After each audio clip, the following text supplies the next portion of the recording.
Welcome back, dreamers of the realm.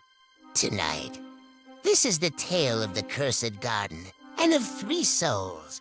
Far beyond the whispering woods, there lies a meadow the moon herself once kissed.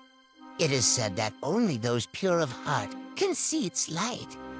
And on this night, one such heart walked among the glowing petals. The first light of morning, even beneath the night's gaze, she wandered with a basket of woven moss. Prettiest tonight, and it glowed brighter as if blushing. But beauty always hides near mystery. And from that same mist came a sound. Not quite the wind, not quite the world. Don't go beyond. The thorn gate. She froze. Every firefly stilled midair.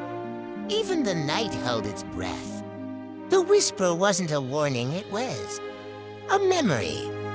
Curious, she looked around and found a pair of trembling ears behind a bush. Oh, and there he was, Pip, the bravest coward you'll ever meet. His scarf was too long, his satchel too heavy, and his imagination far too wild. Did you hear it too? He squeaked, the ghost, the whisper, the horrible whoo sound. And before Lyria could even blink, Pip had already hidden behind her wings. Lyria smiled, her eyes sparkling. "It's just the wind, Pip," she said.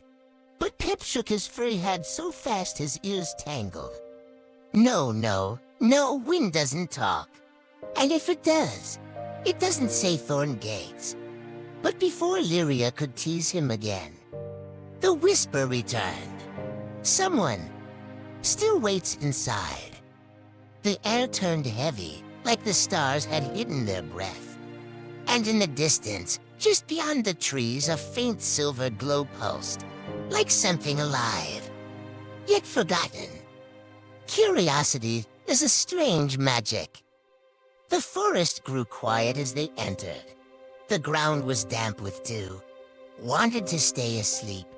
Then through the mist it appeared. The thorn gate, but pulsing faintly with blue light. A voice buried in sorrow. "Someone's trapped," she whispered. "You see," Pip muttered. And from deep within came a voice, slow, echoing. "Who calls upon the cursed garden? After all this time." The sound was not anger, it was exhaustion. Like the echo of someone who had been waiting too long to be heard. "I'm Lyria," she said softly. "I mean no harm." The vines paused, and for the first time in centuries, the gate began to move. And beyond the gate lay a garden of silence.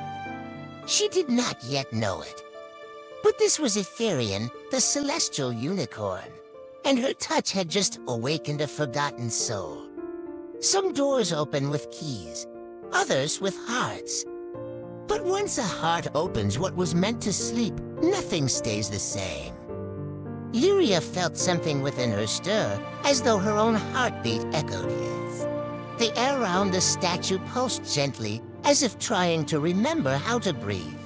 Behind her, Pip whispered, "Please tell me we're not about to unstone a possibly evil magic horse." The little rabbit's voice trembled, but his loyalty anchored him beside her, heart of courage hidden under fluff. She reached out and touched the unicorn's muzzle. Her fingertips glowed gold. The stone cracked and light burst outward. The ground trembled, and the vines recoiled like waking serpents. Thus rose Aetherion, guardian of the garden, his mane flowing with light, his eyes as deep as twilight oceans. He was neither entirely real nor spirit, a being bound between curse and memory. He blinked once, and the garden sighed, as though released from a 1,000-year breath. After all these winters, he spoke. A voice of dawnlight returns. His voice carried an echo, not loud, but vast, as if the stars themselves paused to listen. Pip trembled like a leaf on caffeine. "You see, Lyria," he hissed. "He talks. Statues shouldn't talk." especially not fancy glowing ones. But Lyria simply smiled, her curiosity untamed. She bowed slightly. "Guardian," she said softly, "I didn't mean to disturb your rest." "Disturb?" Aetherian's voice carried sorrow. "No. But know this, fairy child, the curse that holds me still binds this land.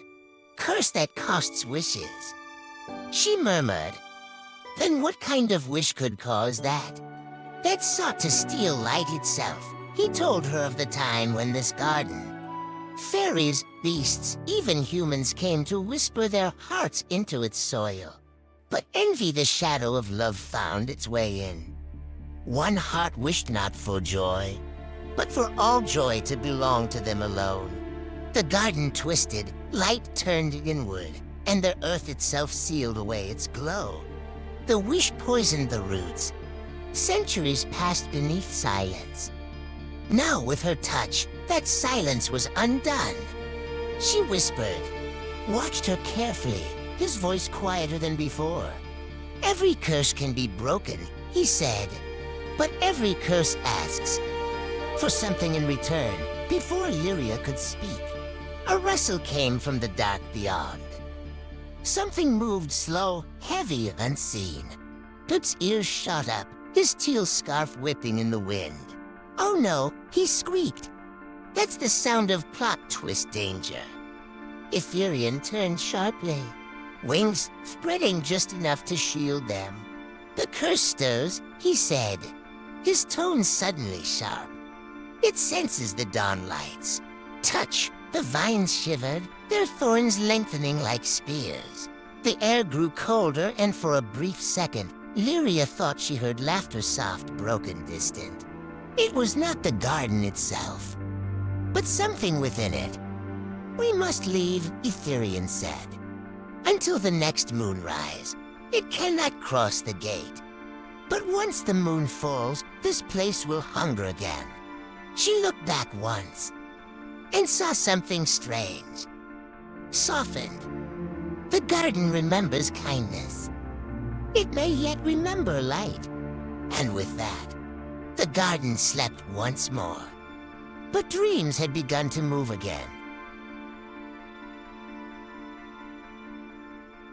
Sound of a crackling fireplace and a gentle, mystical melody begins. Another tale has been told, another ember cools in the hearth.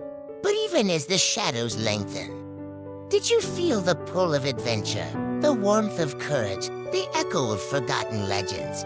If this story found a home in your heart, help its light shine brighter for others. Melody swells slightly, as simple, like as a spark of encouragement. Sharing it is like passing a torch to a fellow traveler. And subscribing ensures you'll never miss the call when the next journey begins. Thank you for listening, for dreaming alongside me.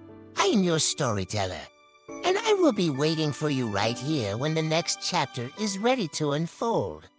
Until then, may your own stories be filled with wonder. Keep your light alive.